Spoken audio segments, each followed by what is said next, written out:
Hi YouTube, it's Cali Surfer and I'm back today with a new ethical hacking tutorial. Today we're going to be doing the box on TryHackMe called Jurassic Park, and this one is rated hard for difficulty.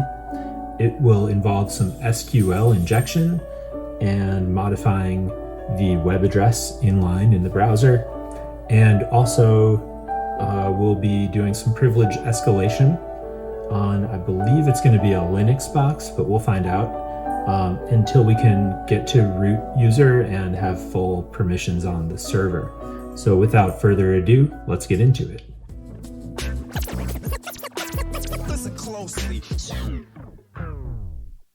All right, so I've pulled up my Nmap scans. I did a fast Nmap scan right here. We see we have an HTTP and an SSH. And just going back a few steps, there is a landing page here. We hear the Jurassic Park music. We check the source code. There's nothing really too remarkable here. We see an assets folder and we can access that here. A bunch of videos and images that could be hiding some data, but before we go down that route, looking for hidden data, let's continue to walk the HTTP site. It's also interesting that the title is misspelled here. That could be a clue perhaps about a jar file hidden somewhere. For now though, let's go to the online shop, and we can see in our address we have, this looks like an SQL query looking for ID number 3. And if we click on each package, we'll see there's an ID 2 here, bronze, and an ID 1 for gold. So let's try what happens if we go to ID 4. No results found, about 5. And yep, here we get a hidden message. So I've copied this already to our notes over here. And by the way, we're running a detailed script Nmap scan here, and we just got some results back. So let's see what came in. SSH on port 22. Running Ubuntu. Yep, so it is going to be a Linux server. And HTTP, we have an Apache server, also running Ubuntu. And we have a fingerprint here. So not really anything usable, nothing new compared to the fast Nmap scan that we did at the beginning of this walkthrough. So let's go ahead and let's look at, so we know there's an SQL database, so let's try running SQL map so we can try to automate our enumeration here. And you'll see that I've already done this challenge. So this is my second attempt. Let's try just straight up SQL map, no parameter. So we'll try it here now with the crawl.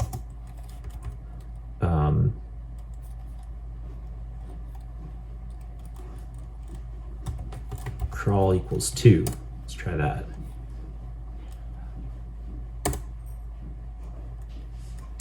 Just do one thread. Normalize, sure.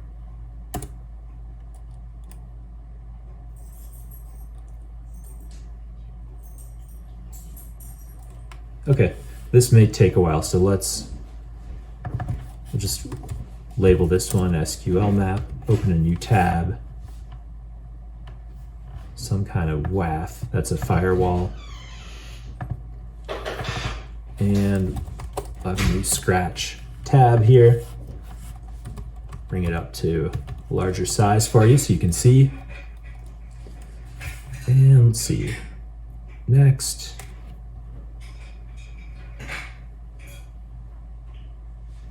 So we'll see if this SQL map pulls any data. Kind of looks like it's not going to succeed. So So we'll check back on that, but let's go ahead and do some manual enumeration or manual queries of the SQL database. So the first one, let's go over here. So first we want to exfiltrate the database name and version. So to do that, let's use the following query.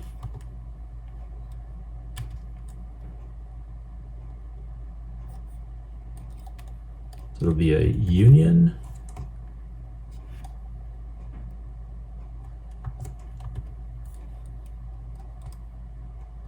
all, and then %20 select and %20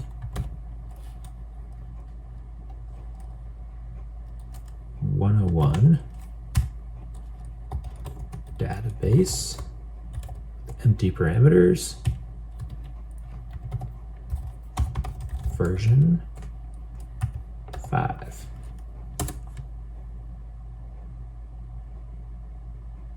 And so we've pulled data from the database now, and we can see that it is appearing in fields that are on this website. So the name Jurassic or Gold package now says Park package. And the price we had in our query here, $365. And then in the version, we called the version and put it in the 5th field here.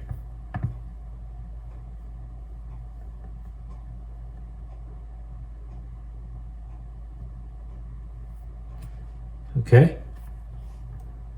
So we've called up our database name, Park package. And we know that the version is this one, 5.7.25, Ubuntu, blah, blah, blah. All right, so that's our first question here, I believe. Yeah, Park.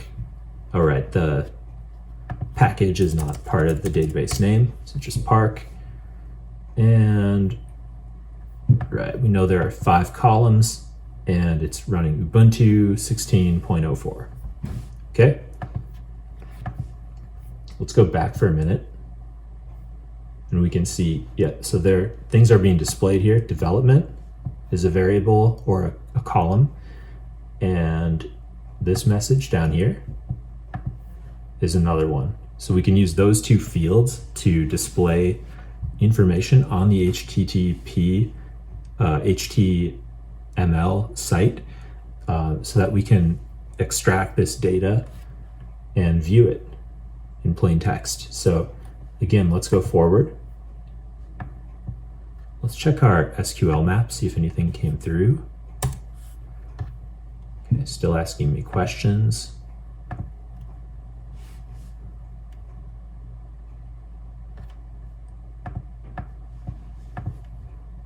Okay, so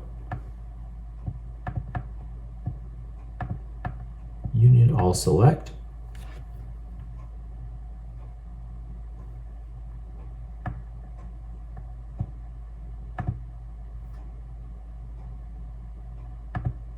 Okay. Next up, let's pull the columns of the table users so we can get some, we'll try to get some usernames going here.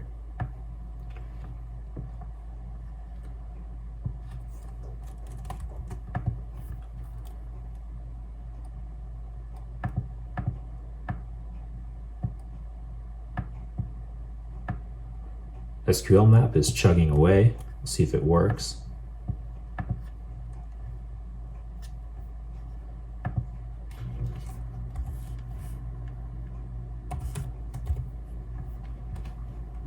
Okay, let's try that again.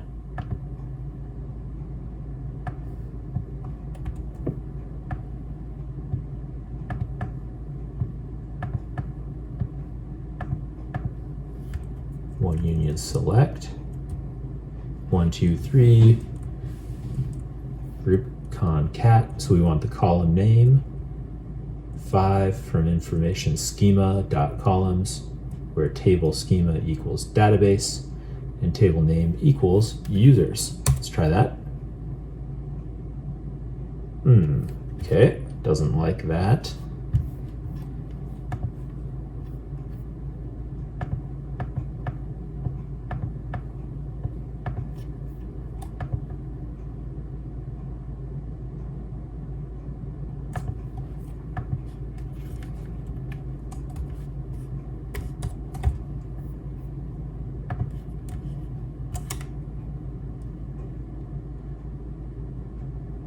Try this one more time here.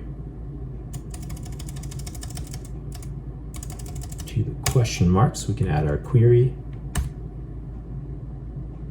Okay.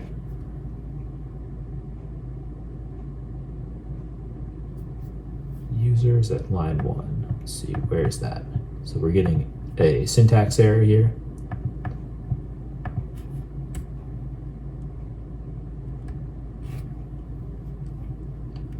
See what's going on.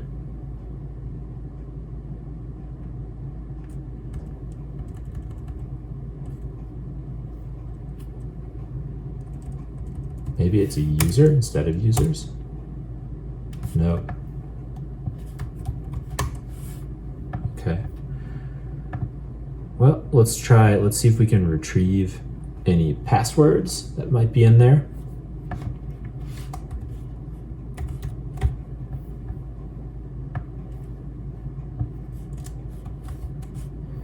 Okay, so for this one, we'll do union select, 1, 2, 3, password, 5 from users. So the password should appear in field 4. And then a username, maybe, in field 5. Let's see. Nice. So we have here a password from the database, I hate dinos, or I hate dinos. Okay, SQL map is still chugging away. And remember when we had that hidden message up from ID5? So we see that Dennis is mentioned here, so perhaps Dennis is our username.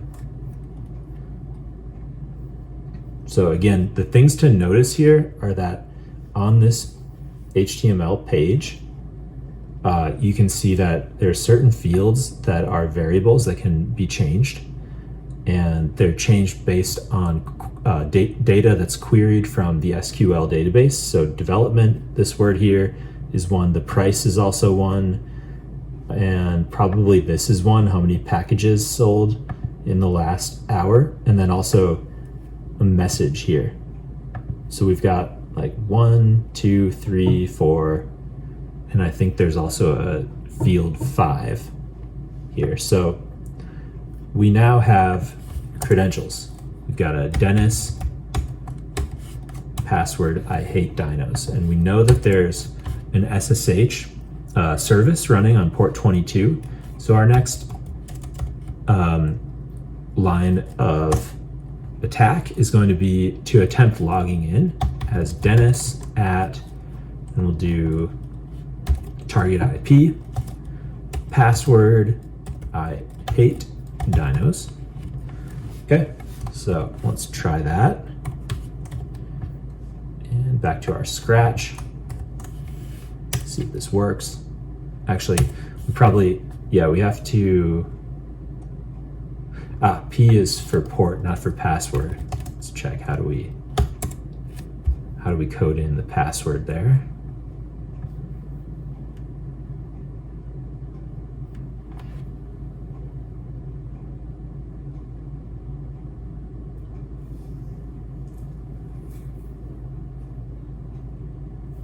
There may not be a way to do it with SSH. Okay, so we'll just, let's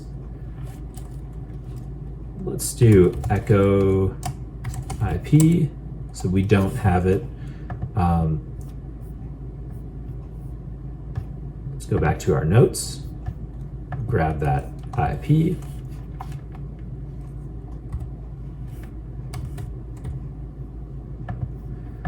Let's export it, and then grab our command here, and we'll take off the password for now. So give it the login. And yes, I hate dinos. Yo, we're in. So we're in as Dennis. Our next task is going to be some enumeration of the system and then searching for and planning for privilege escalation. So let's just put down that we were successful. And let's check, see if anything's given away by the header. Nothing new. Oh, 62 packages can be updated. That's interesting. Okay, let's see where we are. Oh, there's already a flag there. Sweet. Congrats on finding the first flag, but what about the rest? And where are we right now? We're in Dennis. Okay. Flag 1. Okay. We'll change this to SSH now, since we're in. Let's just check for hidden files.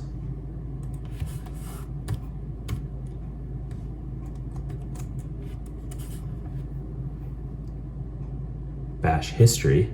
Let's check the history. That's good practice. Okay. And juicy details here.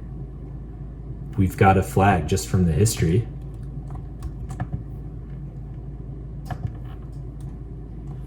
That's flag 3. What about flag 2? And see how many flags are we actually searching for. So you've got first, second, third.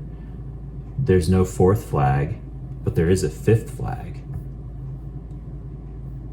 Okay.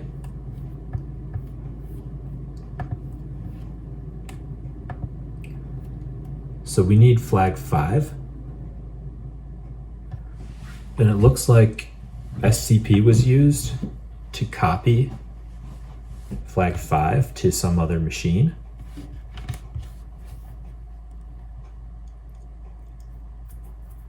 And there's an IP.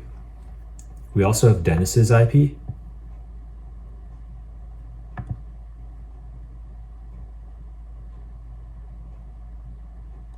Some things were pinged. Ben had a different IP there. It's kind of interesting. So Ben had 2 different IPs. Okay, let's go back folder. There's an Ubuntu folder. Nothing in there. At least nothing. Sudo as admin successful. Interesting. Okay, let's check our sudo stab L for our permissions here. Sudo permissions, and we see that there is sudo permissions on SCP. That's Secure Copy Protocol. Let's do a quick cross-reference with GTFO bins to see if there's any kind of privilege escalation pathway here with SCP. If not, we'll go ahead and use SCP and just copy over that flag and then read it from our target or our attack machine. Okay, so we'll do GTFO bins and SCP.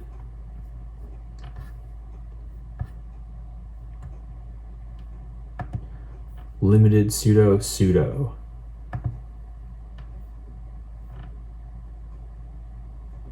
Okay, so it looks like we can use this to elevate and persist our sudo privileges.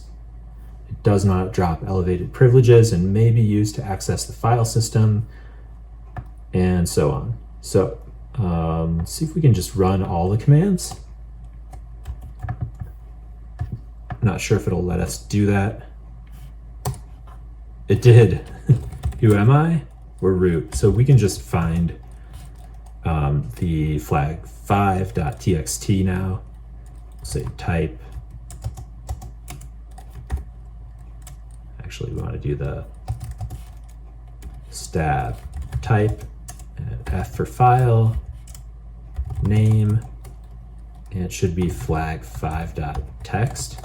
And then we'll send our errors to dev null so that they are not displayed. And now we can just cat this out. Whoops.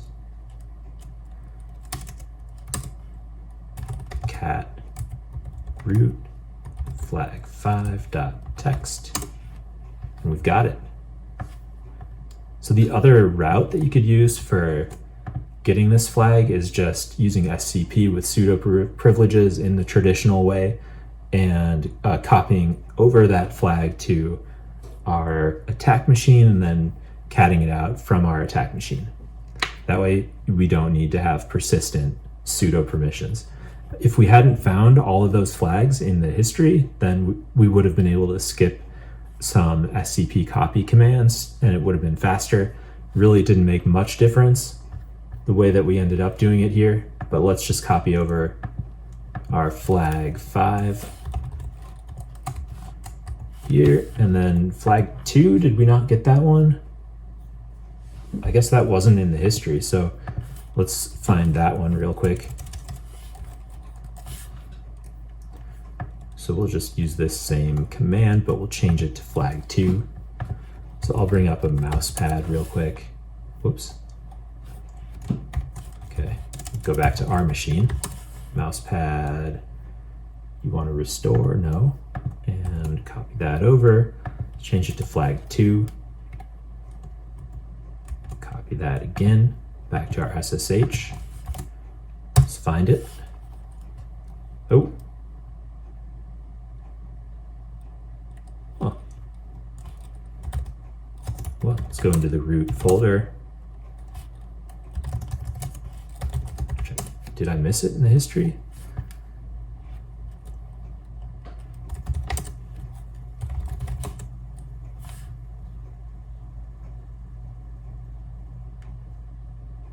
Flag 3 is there. 5. Dennis. Okay.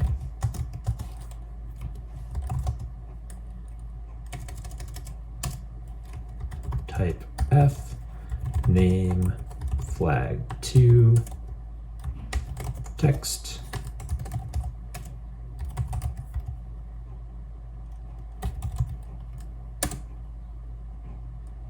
Huh, there's no flag 2.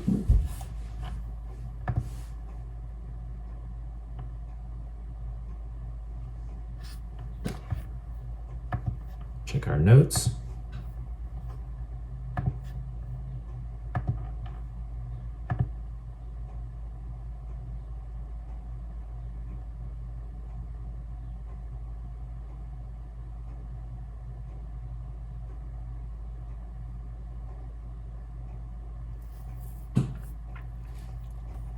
All right, let's see if we can enumerate around a little more.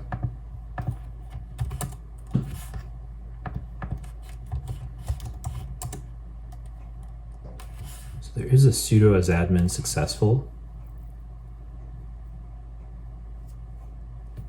Let's go back to our Dennis folder. There's a test.sh. Let's see what that is. Oh, okay. So this is set up, I guess, for us to run as root to retrieve the flag 5.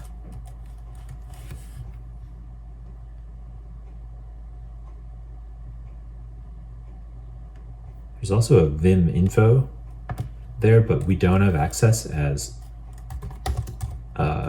Dennis. Wait, we do actually. flag 2. There it is. So we've got a directory here. I don't know why it didn't get that when I did the find.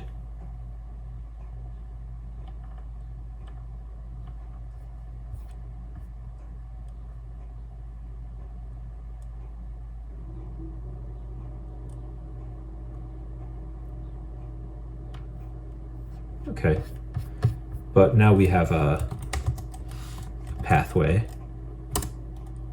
and we got our flag. So we just catted that one out as well. And let me just add that to our notes. And now we have all the flags and we're done. So just going back for a minute to our starting point, Jurassic Park. So we know the database is called Park. It has 5 columns in the table, Ubuntu 16.04. This is Dennis's password that we found. And then we've got our flags 1, 2, 3, no 4, and 5. What's the hint? Enumerate your privileges. We did that with the sudo stab l command. And that brings us to the end of this box. So thanks for watching again. If you haven't had a chance to subscribe, don't forget to click that button down there and follow all of my CTF walkthroughs. I'll be aiming to release a new CTF tutorial walkthrough every week. So let me know if you have any comments, questions, or requests. So that's it for today. Catch you on the flip side. See ya.